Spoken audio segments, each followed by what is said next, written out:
Hi, my name is Anna, and I am 18 years old now. But if you go back 10 years, when I was only 8, my life looked very different. And it was then that I first realized that there was a division in our family that I had not noticed before, although it was obvious to any outsider. I lived with my mom, dad, and 2 older brothers, Nestor and Roberto, in hot and muggy Alabama, where the summers seemed endless, and every day was the same because all life in the house revolved around the boys and their football practices, games, and endless conversations about sports achievements. So I had the impression that I was present in someone else's story, in which my role was limited to short episodes. My parents, of course, took care of me in the most basic things. They fed me, bought me clothes, took me to school, but all this was more of a mechanical performance of duties, and their real attention and energy went to where my brothers were, because they were the subject of their pride and hopes, and I felt this more and more with each passing year. I spent a lot of time in my room, where I read books that I took from the school library, or watched TV, while life was boiling downstairs, full of shouts, laughter, and arguments about football matches. And although I wanted to be part of this fun, more often than not I found myself behind a closed door, where only the hum of voices was heard, but there was no room for my own. This is why that night when I overheard my parents talking was so memorable to me, because then for the first time I understood that the problems of adults could affect me directly, although I could not fully comprehend the scale of what was happening. It was hot and I was tossing and turning in bed, restless and deciding to get a drink of water. I quietly walked down the stairs, but stopped halfway because I heard my mom and dad's muffled voices coming from the living room. They were speaking quietly as if they were afraid to be overheard, but in the quiet of the night, every word was clear. And I heard my mom say that the mortgage payments were killing us, and my dad's job was becoming less and less stable, and we couldn't keep up with the expenses, especially with 3 kids.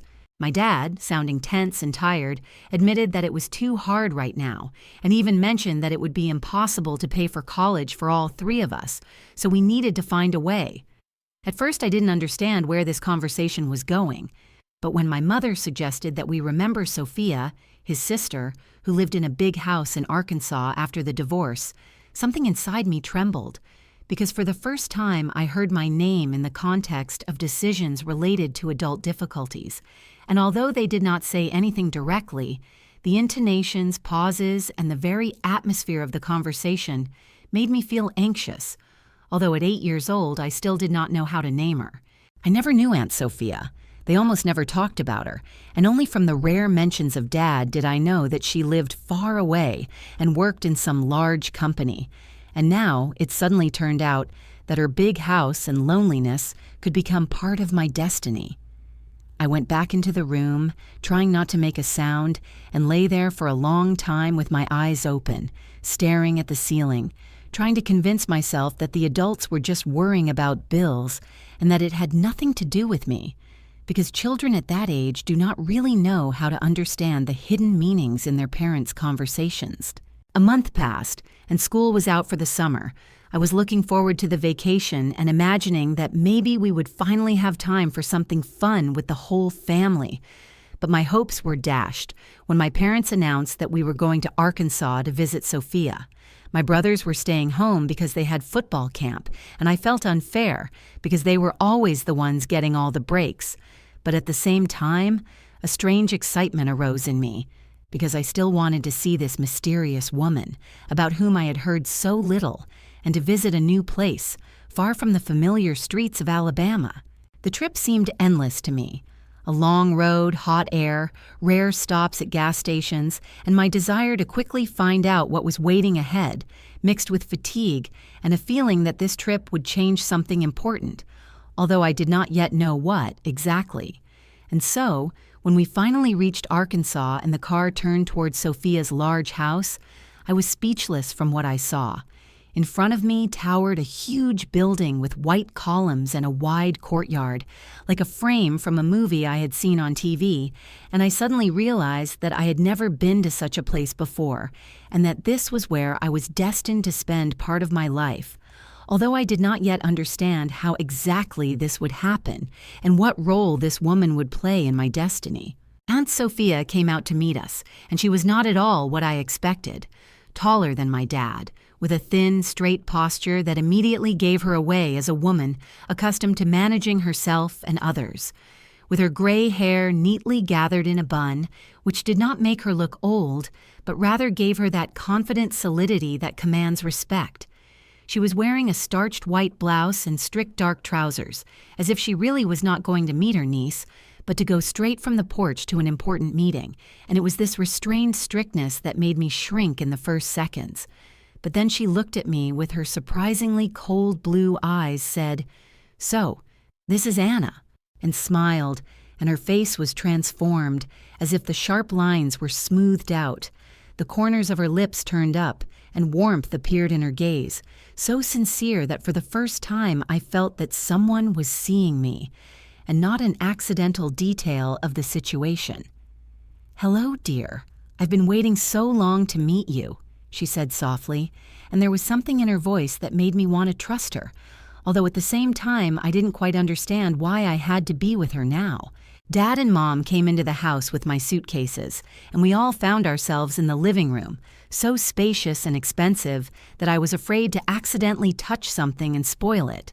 Soft chairs covered in fabric with a delicate pattern, large paintings and gilded frames on the walls, books on the shelves, and all this seemed so alien to our old and somewhat cramped Alabama that I sat quietly, barely moving, and only looked around while Aunt Sophia served iced tea in elegant glasses, and the adults talked about some boring things, not inviting me into their conversation.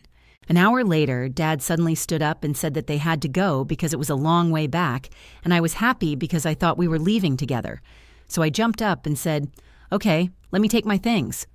But at the same time, I noticed how they exchanged strange glances, and Mom quietly said, "Actually, dear, you're going to live here with Aunt Sophia for a while." I felt my heart sink and asked in a trembling voice, "For how long?" But Dad, without looking at me, answered briefly, "We'll see. You'll have fun. Here, Aunt Sophia has cable TV and a big backyard." And I already felt the fear that was hiding behind these empty words, because none of them said directly when exactly they would return. I ran after them to the door as they said their hurried goodbyes, hugging me awkwardly and hastily, and asked, "When exactly are you coming back? What about school in the fall?" But Dad, already leaving, only shouted, "We'll figure it out. Be kind to Aunt Sophia."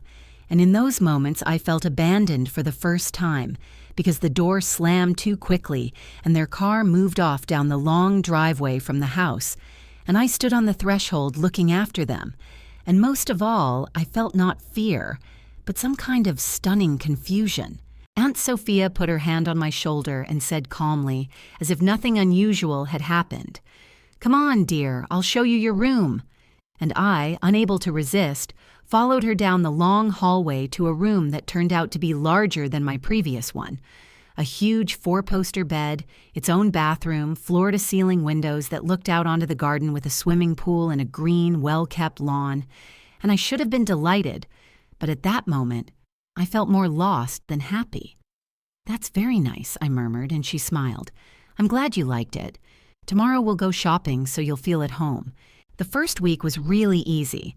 Aunt Sophia took time off to be with me, and we went shopping, bought new things, watched movies in the big living room.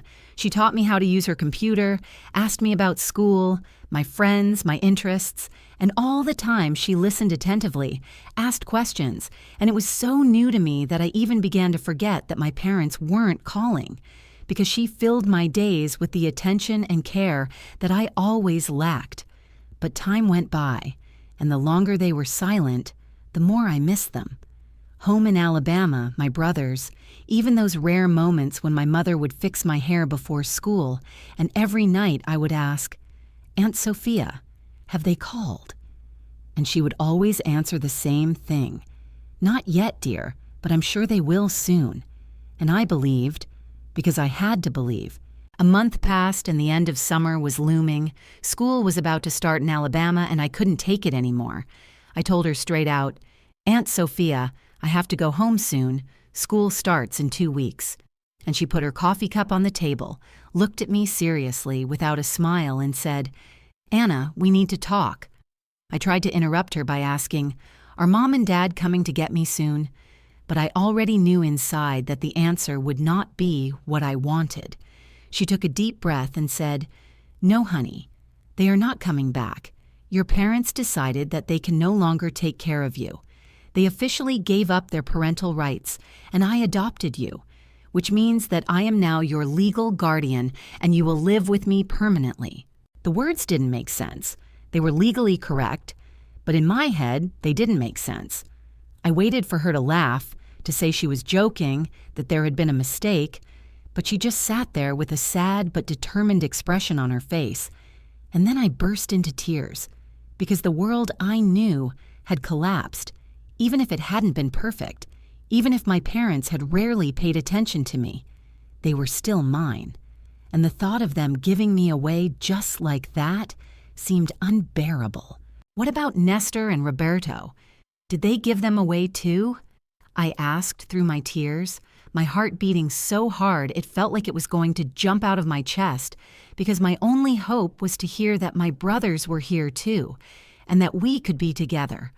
But Aunt Sophia, without taking her eyes off me, answered quietly and firmly, "No, they left your brothers."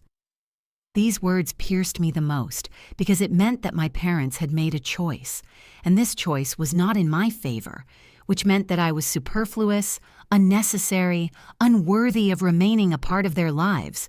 I cried for 3 days in a row, sobbed, choked on tears, lost my voice, and every time when it seemed that the tears had dried up, they returned in a new wave, because the thought that Mom and Dad had abandoned me was unbearable. Aunt Sophia behaved in a way that no one else would have behaved in her place. She did not persuade me, did not utter empty phrases about how everything would be fine, did not try to justify my parents' actions, but simply was there, brought me food and napkins, sat in a chair by the window while I lay on the bed and looked at the ceiling, and with her silent presence made it clear that I was not alone, that I still had someone who was ready to stay with me even in the darkest moments. On the 4th day, I woke up and felt that I had no more strength to cry, and inside, amidst the pain and emptiness, a quiet but firm thought was born. If I have to live here, then I have a choice. Either spend my whole life waiting for those who do not need me, or try to build something new next to the person who really wanted me. At breakfast, I was silent for a long time, twirling my spoon in my hands, until I finally decided to say, "Aunt Sophia, I don't want to think about them anymore. If they don't want me, then I don't want them either." She looked at me carefully, nodded and said nothing, because she knew that the decision came from within, and no words would make it easier or harder. Thus began my new life. Aunt Sophia enrolled me in a local elementary school, and it turned out to be better than I expected. The classes were smaller, the teachers knew each child by name and paid more attention, and for the first time I felt that learning could bring joy. I quickly became friends with a girl named Emma, who lived on the same street, and we began to spend almost all our time together, running around her yard, riding bikes, doing homework. And for me, this was a new experience of friendship because in Alabama, I often sat alone in my room. Aunt Sophia turned out to be completely different from my parents. Every day when I returned from school, she asked how my day went, listened attentively, helped with homework, and patiently explained what I did not understand. She came to all school plays and meetings, sat in the audience, and applauded louder than everyone else. And it was unusual and joyful for me that someone really saw me. She bought me books not because there was a holiday or a reason, but because she noticed my love for reading and wanted me to develop. Her work seemed to me then to be something from another world. She was the financial director of a large company and sometimes told me how exactly money works, why it is important to know its value and how to save correctly. And I, even as a child, learned to put aside pocket money because there was always logic and confidence in her words. The years flew by. I was a good student, played soccer for a while, Then I started taking piano lessons, and Aunt Sophia and I developed our own special rhythm of life. In the evenings, we cooked dinner together, chatted in the kitchen, and on weekends, we watched old films, and that's when she would sometimes tell me stories about my dad, about what he was like in his youth, although she rarely talked about his adult life. And in these stories, I caught myself thinking that I would get to know him as a completely different person than he was around me. When I turned 14, Aunt Sophia suddenly asked me something I didn't expect to hear. "Anna, don't you want to visit your parents and brothers?" "I can arrange it if you want." I thought about it, and the answer came almost immediately. No. They never called, didn't write, didn't ask how I was doing. Why should I see them? If they had regretted it, they would have contacted me already. "It's been 6 years, Aunt Sophia. 6 years, and I haven't even gotten a birthday card." She nodded, respecting my choice, and quietly added, "I just wanted you to know that this was an option." That was the last time we talked about them for so long, and the subject never came up again. Life with Aunt Sophia was almost perfect. She was strict when it came to school and household chores, but always fair, and I knew that behind any strictness there was her concern. But when I turned 16, everything changed again, and this time it was her turn to face the test. She started complaining about being tired all the time, losing weight, and at first she said it was just stress from work, but then she got tested and came home with heavy eyes, sat me down on the living room sofa, the same place where she had once told me about my parents, and said, "I have bad news, Anna. I have cancer, and it's pretty serious." I felt like the world was falling apart again, and I asked in a trembling voice, "Are you going to die?" She shook her head. "I don't know yet, but I'm going to fight as hard as I can. I'm going to quit my job to focus on my treatment." "What about the money? What about the house?" I asked, and she smiled her firm smile. "Don't worry about it. I've saved enough and I have good insurance." "We'll be fine." The next 2 years were the hardest in my life. Aunt Sophia went through chemotherapy and radiation. Sometimes she felt better, and then we lived an almost normal life. But often she was very ill, and then I learned to cook real meals, clean the whole house, drive her to the hospital when she got her license, and became her support. Although in my soul I was still a teenager, scared and unprepared for such an ordeal. The cancer retreated for a while when I was 17, and then, as if tired of the endless struggle, we both allowed ourselves to believe in the illusion of victory, in the fragile hope that this nightmare was behind us, that now life would return to its usual course, and ahead of us there would be more years filled with laughter, conversations in the kitchen, and our little rituals. But the disease returned, and returned so fiercely and mercilessly that the blow fell right on my 18th birthday, as if fate wanted to remind me that happiness is always shaky and requires a price. That year, my birthday passed quietly. Only Aunt Sophia and I were at home, and although she was too weak to go out or invite guests, she, overcoming her trembling and weakness, still baked me a cake, crooked, a little dry, but the most precious in my life, because every crumb of it was imbued with her love, and handed me a small box in which lay a necklace that had belonged to her mother. "I am proud of the woman you have become, Anna," she said that day, and in her voice there was not only pride, but also infinite tenderness. "You are strong, smart, and kind, and I know that great things await you in the future." I did not know what to answer, only hugged her, afraid that with too strong a movement I would hurt her, and tried to keep this moment forever in my memory. 2 months later, I graduated from school.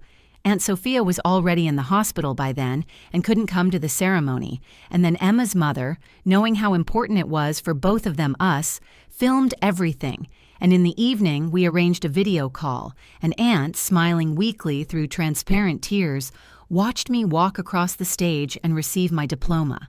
Her face, thin and haggard, shone with such pride that it took my breath away, and I knew. At that moment, she was happy. A month later, she was gone. I was sitting next to her in the hospital room when her breathing became quieter, more even, and suddenly stopped, as if a candle had burned out and gone out without a single breath. She simply fell asleep and never woke up. She was only 53 years old. After her death, I felt completely lost. I was 18, and for the first time I found myself alone in a huge house, full of her things, her smell, her memories, and I had no idea what to do next, how to manage this legacy in my own life. Luckily, her best friend Beatrice was there, a woman who was energetic, practical, and surprisingly sensitive. She took charge of the funeral arrangements, called my aunt's friends and colleagues, made arrangements with the church, and kept me close the whole time, as if to remind me, "You are not alone." I thanked her silently, because I had no words, and she understood without words. On the third day after Aunt Sophia's death, Beatrice said that she would have to call my father because he was her brother and had a right to know. "Do you want to call him yourself or me?" she asked, and there was caution in her voice, as if she had already anticipated my answer. "Please do it yourself," I said. "I haven't spoken to him for 10 years. She dialed the number and turned on the speakerphone so that I could hear. Long beeps, then a familiar voice, alien and dear at the same time. "Hello." Beatrice introduced herself and said, "I'm calling about your sister, Sophia. I'm afraid I have some bad news. She passed away yesterday." There was a long, heavy silence, and then he said, "Oh, I see." Just 2 words, as if he were talking about a distant acquaintance and not a sister who had devoted her entire life to her family. Beatrice added, "The funeral is this Saturday at 2 p.m. at St. Mary's Church in Little Rock. I can send you the address." He replied, "Well, this is bad timing. My son Roberto just got a promotion at work, and we're having a big party on Saturday. The whole family is coming, and we've already paid for the catering." I stood there, staring at the phone in disbelief, and Beatrice looked at me with such astonishment and indignation that I realized she could hardly believe it either. "Sorry," she said coldly. "Did you just say you couldn't go to your sister's funeral because of the party?" "Look," he replied irritably, "this isn't just a party. This is a big deal for Roberto. He worked so hard for this promotion, and we've been planning it for weeks. Sophia will understand that family comes first." Beatrice's voice turned icy. "Sophia was your family too." To which he replied calmly, "Of course she was, but she's gone, and the living have to come first. Besides, Anna is here to fix this, right? She's an adult now." Beatrice couldn't take it anymore and hung up without even saying goodbye. She looked at me with a mixture of pity and anger and said, "Honestly, I didn't expect anything else." I nodded. Maybe I was disappointed, but I wasn't surprised, because deep down I always knew that this was what he would do. The funeral was beautiful and sad. About 50 people came to say goodbye to Aunt Sophia, mostly her colleagues, co-workers, and friends from church. Beatrice gave a touching speech about what a wonderful woman she had been and how much she had loved me. I said a few words, fighting back tears, and when it was over, I walked home alone. The silence of the house was deafening. Without Aunt Sophia, every room felt empty and strange. For 2 days, I walked around the house, restless, trying to decide what to do next. Sell the house? Go to college as we had planned but had barely discussed in detail? Find a job? I felt lost, like a small child in a maze. On the 3rd day after the funeral, there was a knock on the door. I slowly approached the door, looked through the peephole, and could not believe my eyes. My parents and both brothers were standing on the porch, as if 10 years had not passed, as if they had come home to themselves and were now expecting me to greet them with joy. I turned the lock with a trembling hand and slowly opened the door. "Hello, Anna." "Oh, darling." Mom rushed to me and tried to hug me, but I stepped back, not allowing her hands to touch me, because some strange mixture of resentment and cold irritation arose in me, and I could not bring myself to accept her caress after so many years of indifference. "What are you doing here?" I asked almost in a whisper, but my voice sounded firmer than I expected. Dad, as if I was not in the way, squeezed past me into the house, looked around and said with forced importance, "We came to see how you are." He pretended to have a sorrowful expression and added, "Of course, we are very sorry for your loss." Nestor and Roberto followed him into the house, and I noticed them examining every detail around them, as if this were not my aunt's house where I lived, but some product they were going to buy. "This is a nice place," Roberto drawled, running his hand over the carved mantelpiece. "Very nice." "We're here to support you," Mom said, already settling down on the sofa, as if this house had always been hers and she had every right to sit in it so freely. "You shouldn't be alone at a time like this." I stood by the door feeling anger boiling inside me and asked coldly, "Where were you 3 days ago when I really needed support?" At the funeral, for example, Mom waved her hand dismissively. "Oh dear, we had Roberto's party." It was planned a long time ago, and all the relatives were supposed to come. We couldn't cancel it. But we are here now, and that's the main thing. We want to take care of you. For the first time in a long time, I laughed, and my laugh sounded bitter and harsh. "Take care of me?" I said. "Where have you been all these 10 years? Where was your care then?" Mom frowned and quietly objected. "That's different. You lived with Sophia and she took good care of you, but now she's gone, and you need your real family." "She was my real family," I answered, feeling traitorous tears burning my eyes. Nestor spoke for the first time, and his voice was irritated. "Look, we know you're upset, but you're being dramatic. We're here because you inherited all this." He gestured around the room as if it were already his. "Mom and Dad are worried that you can't handle all this responsibility alone." "What responsibility?" I asked, but Roberto just chuckled and said, "Come on, Anna. How much could this house be worth?" 800,900 plus whatever she left you. That's a lot for an 18-year-old girl. And then I understood the real reason they'd come. Dad put on a serious face and said, "As Sophia's brother, I'm her legal heir. I think it's only fair that I get at least half. She left me everything in her will," I reminded him, but he waved his hand. "That can be contested. Especially when it comes to someone so young. You're not prepared to manage that kind of money and property." Mom nodded and added, "That's why we're here, honey. We're your parents, your legal guardians, and that means we can help you manage your inheritance properly."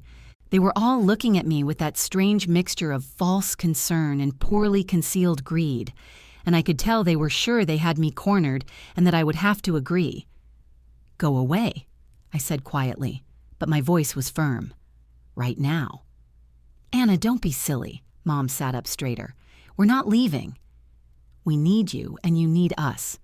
Nestor and Roberto exchanged glances and headed for the stairs. "We'll just pick out our rooms while you talk," Nestor said, and at that moment I realized I couldn't handle them alone. I went up to my room and pulled out the card Aunt Sophia's lawyer had given me at the funeral. She had told me to call if I needed help, and I desperately needed it now. I dialed the number and he answered on the second ring. "Mr. Russo, this is Anna. My parents have arrived and are acting like they own the house. They're not leaving. I'll be right there," he said firmly. "Don't sign anything or agree to anything until I get there." 20 minutes later, the doorbell rang. I rushed to it first, afraid that one of the family would answer. A tall man of about 50 stood there, stern and collected, carrying a heavy briefcase. It was Mr. David Russo, the man who handled all of Aunt Sophia's legal matters. "Are you all right, Anna?" he asked softly. "I think so," I answered. "They're in the kitchen, eating our food." We walked in together, and my family looked up from the sandwiches they'd made, using Aunt Sophia's best plates as if they were their own. "Good afternoon," Mr. Russo said, setting his briefcase on the counter. "I'm David Russo, Sophia's lawyer." Anna called me because she was having trouble with uninvited guests. Dad stood up, trying to look important, and said, "I'm Luca Gallo, Sophia's brother." "We're not uninvited guests. We're Anna's parents and legal guardians." "Legal guardians?" Mr. Russo asked, raising his eyebrows and sounding both surprised and amused, as if he had heard this ridiculous statement many times before. "What makes you think that?" Mom immediately interjected, her voice shaking but trying to sound confident. "Anna is only 18. In Alabama, where we live and where she was born, the age of majority is 19. That means we are still responsible for her and her property." A slight smirk, half contemptuous and half condescending, crossed Mr. Russo's face as he said, "I sense some confusion here. But Anna does not live in Alabama. She has been a legal resident of Arkansas for 10 years, and according to the laws of that state, the age of majority is 18. Anna became an adult on her birthday 3 months ago."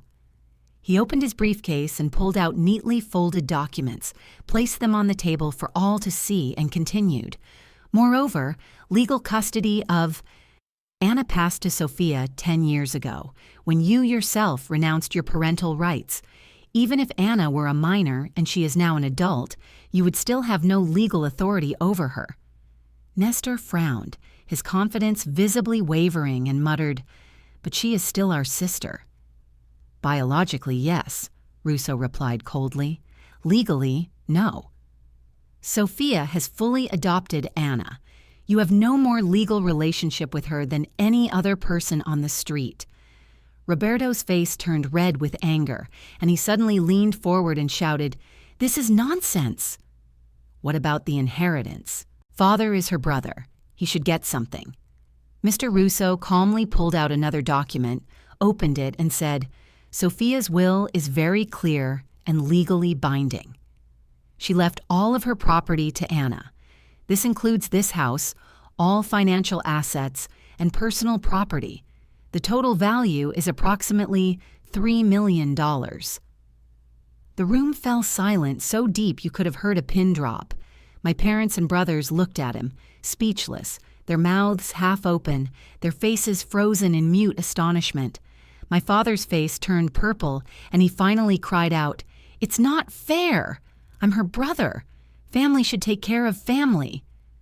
I spoke for the first time since Meester. Russo had walked in, and my words were firm, as if they had been building up inside me for years. "You're absolutely right. Family should take care of family. But where were you when Aunt Sophia was dying of cancer? Where were you when I was caring for her, driving her to chemotherapy, holding her hand in the hospital, waking up in pain in the middle of the night?" My mother quickly interrupted. "We didn't know she was sick, Anna. We really didn't know." But I just smiled bitterly. "You didn't know because you never called, you never wrote, you never bothered to find out. You had 10 years to be a family, and you chose not to." Mr. Russo nodded approvingly and turned to me. "Anna, would you like me to explain your ex-family's legal options?"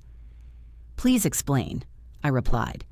He turned to them and said in a formal tone, "You have no legal right to this property or inheritance. Anna is under no obligation to share anything with you. If you harass her or try to force her to give you money, we will sue for harassment and trespassing." My father jumped up from his seat, his voice breaking into a shout. "This is simply ridiculous. We are her family. We came here to help her." Mr. Russo remained completely unperturbed. "You came here the day after her funeral, after you refused to attend the funeral. Your behavior speaks for itself." My father slammed his fist on the table. "We need this money." My mother was already crying, pressing her palms to her face. "Our house needs repairs. The boys want to buy their own place. We were counting on help." Russo shook his head and said harshly, "This is not Anna's problem. Now I will ask you to leave this house immediately. If you do not do so voluntarily, I will call the police." His voice sounded so calm and confident that even my parents understood. There was no point in arguing further. With heavy steps, muttering curses under their breath, they began to collect their things and finally walked out the door. I watched through the window as they climbed into the car, their faces still grim and angry, and as the car pulled away, taking them, presumably, back to Alabama, where they would have to consider their next steps. When silence filled the house again, I took a deep breath and said to Mr. Russo, "Thank you."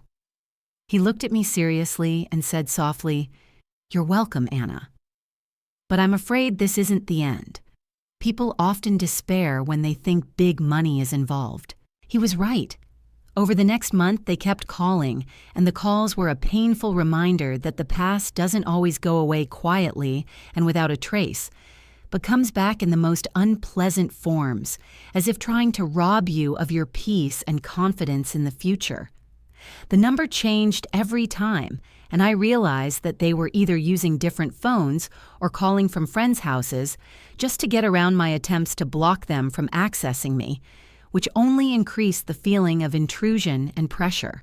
They left voicemails, sometimes begging me to forgive them and saying they wanted to be a family again, sometimes telling sob stories about their financial problems, which, they said, could only be solved with my help.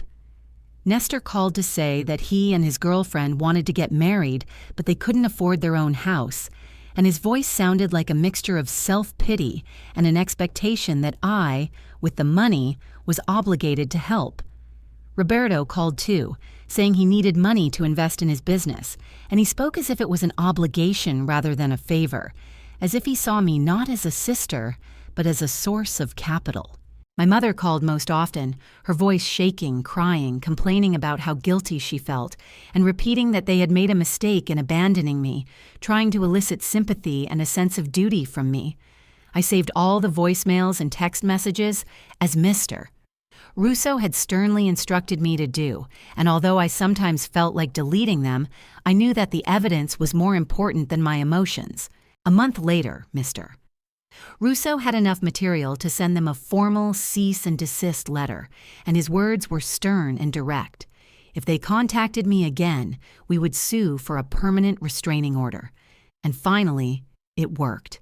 The calls stopped, and I haven't heard from them since, as if the door to the past had finally slammed shut. My life was my own now. I'm in college studying to be a financial analyst, just like Aunt Sophia, and it feels good to know that I'm continuing her path, as if she's guiding me even after death.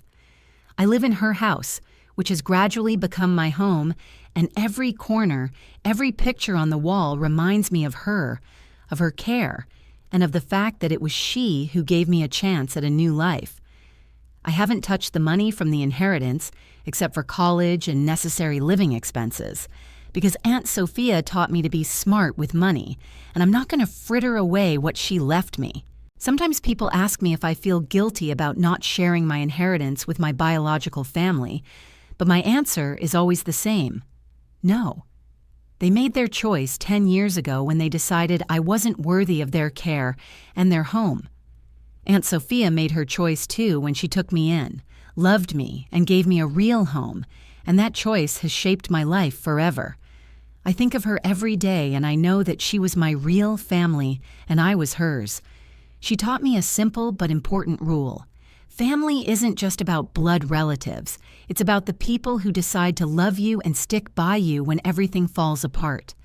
I try to live my life in a way that would make her proud. I'm doing well in college. I've built a real, fulfilling life. I've made some close friends, and I now have a boyfriend named David who's studying engineering. I told him my whole family story, with all its dark and difficult details, and he just held my hand tighter, telling me that I did the right thing, and that was enough for me because for the first time I felt understood and accepted unconditionally.